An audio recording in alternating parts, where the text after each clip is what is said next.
Next we'll have our spoken word by Miss Tracie Moten.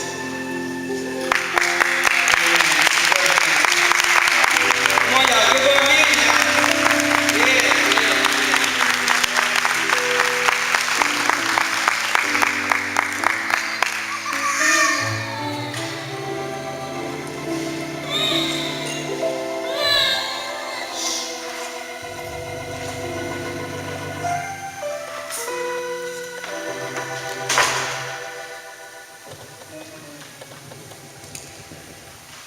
Good evening, everyone.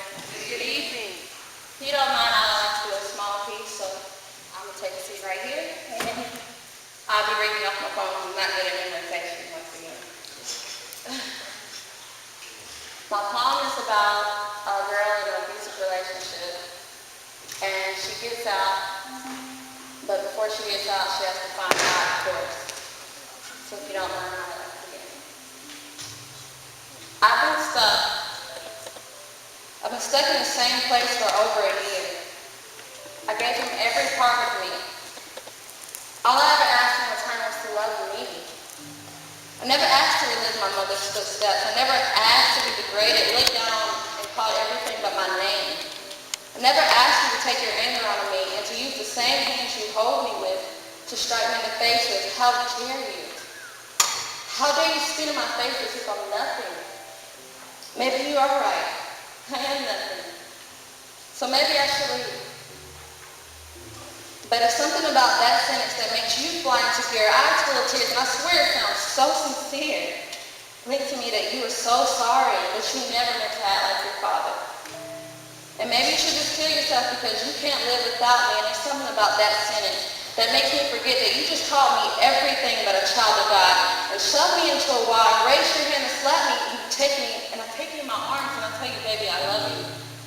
Just please don't talk like that. I loved you, even when you drained the life out of me. You drained me to the point I was forced to believe there was no God, that the only God I saw was standing before me, reminding me how worthless I was, all because I spoke to no friend. Is it sad? Is it sad that I've already made my funeral plans? I'm aware. When I die, there's only one place for me. Is it sad that for over a year I forgot I've been dead spiritually, that in my womb I was carrying pain, heartache, and death, and all I wanted to do was give birth so I could face my destiny? I've been holding this gun in my hand for over an hour. I've made up my mind that tonight one of us goes to hell early because I can't live like this. I don't think even if I prayed to God, he would even listen to me because I broke his commandment. I made you a God when you were nothing but a demon that night. That night you tried your best to supplicate me, only to say you were playing. I saw him. And that night you shoved me against the wall so hard you knocked the breath out of me. I should have ran. But I had no place to go. I burned down every bridge I ever built, all because you never felt the need to cross it with me. I wonder if you'll ever serve a life sentence for attempting to murder my soul, or for the night I attempted to murder myself. All I needed was faith the size of a mustard seed. But you destroyed me to the point where I didn't even have that. But I have my mother, and I guess she thinks I was dying in God. God must really love her. Because just when I was about to take my last breath, he grabbed a hold of me, and I caught myself realizing that if I stay here in this place for another year, I'll be dead before that year even finishes out. So I decided that I was going to live and not die. So you promised me pain and misery, and God promised me salvation and forgiveness, and I've done all I could for you.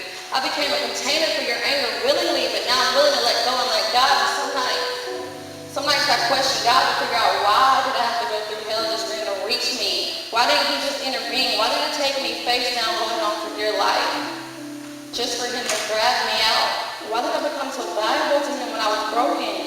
Those are questions I asked every night until he finally answered me. I gave you every warning that I could possibly sin. I showed you things you continuously ignored. I pulled you away only for you to pull away from me.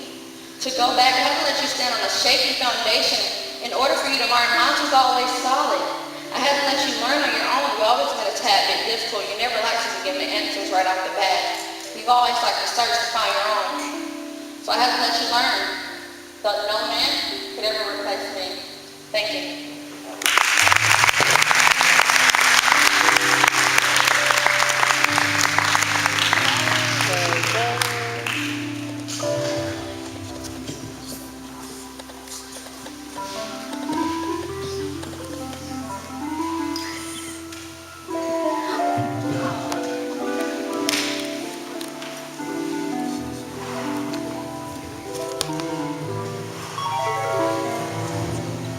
Oh.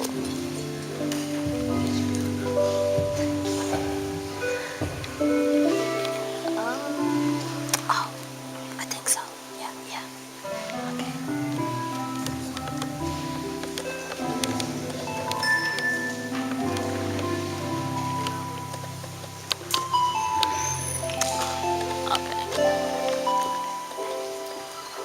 And next we have an inspirational dance by Miss Skylar. Let me give her a hand, y'all.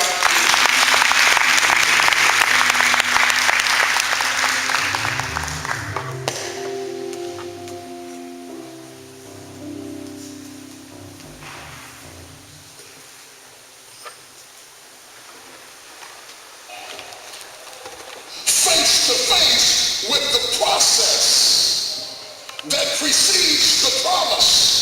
Sometimes you can have the promise, have faith in the promise, believe it's going to happen, but when you run head on into the process is so staggering and so painful that you say, Lord, I wonder, and I know I will, but I wonder, I know what you said, but I wonder, I've already seen the end, but I wonder, I've already got a vision, but I wonder, I already saw myself coming out of debt, but I wonder, I already saw myself overcoming, but I wonder, is there anybody in here who's ever been uncertain?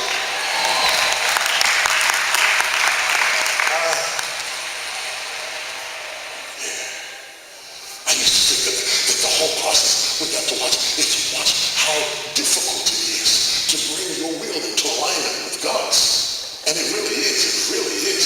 It really is difficult to bring your will into alignment with God, because sometimes God wants things for me.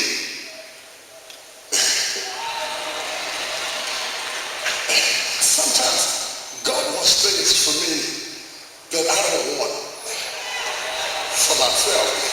And sometimes God makes choices for me without asking my opinion. And it seems like I would like for it to be a time in my life where sometimes he would be the minute hand and I would be the hour hand, and he would just bring his power and his resources and his money and his potential in alignment with what I want. Let him do some moving up in this mug, because I already know how I want this to turn out. Why do I always have to be the one to lose? Why do I always have to be the one that gives up on my plans and my dreams and my goals and my expectations? And who said I wanted to be a preacher anyway? And who said I want to move to Chicago? And who told you I want to be in this marriage? And who said I want to drive this same car? Who? And it seems unfair that I have to wait when I am a finite individual dealing with an infinite God. When I am a temporal man dealing with an eternal God, and you ask me to wait, you ask me for something I have the least of, you ask me for time. You got eternity. You don't have nothing to do for eternity. I'm getting old while I'm waiting.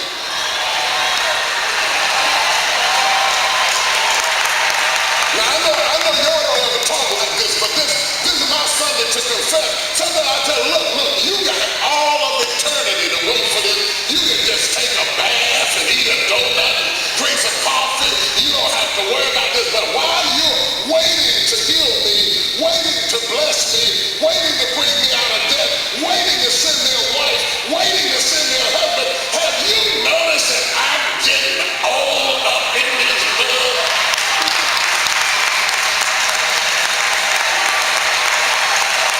My knees going out, my back is hurting, my hair is getting gray, I got cold feet on my lips, and I am getting old.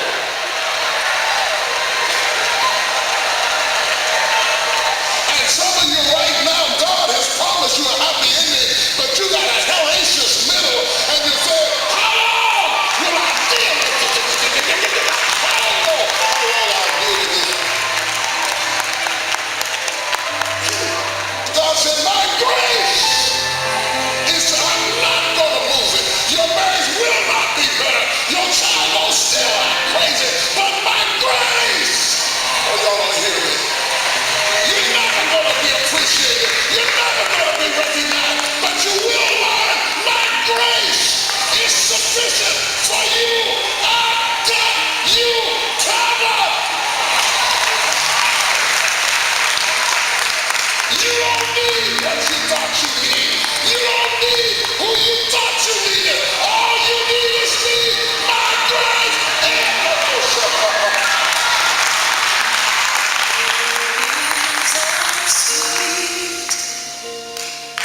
Anointing in this sanctuary, there is a stillness in the atmosphere.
started giving me the runaround.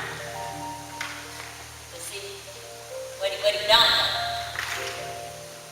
He said, what he don't know is that my patience clock has reached the end of its countdown. I waited. And I waited for him to come around. But he's not going to find me when to do it. Thank you.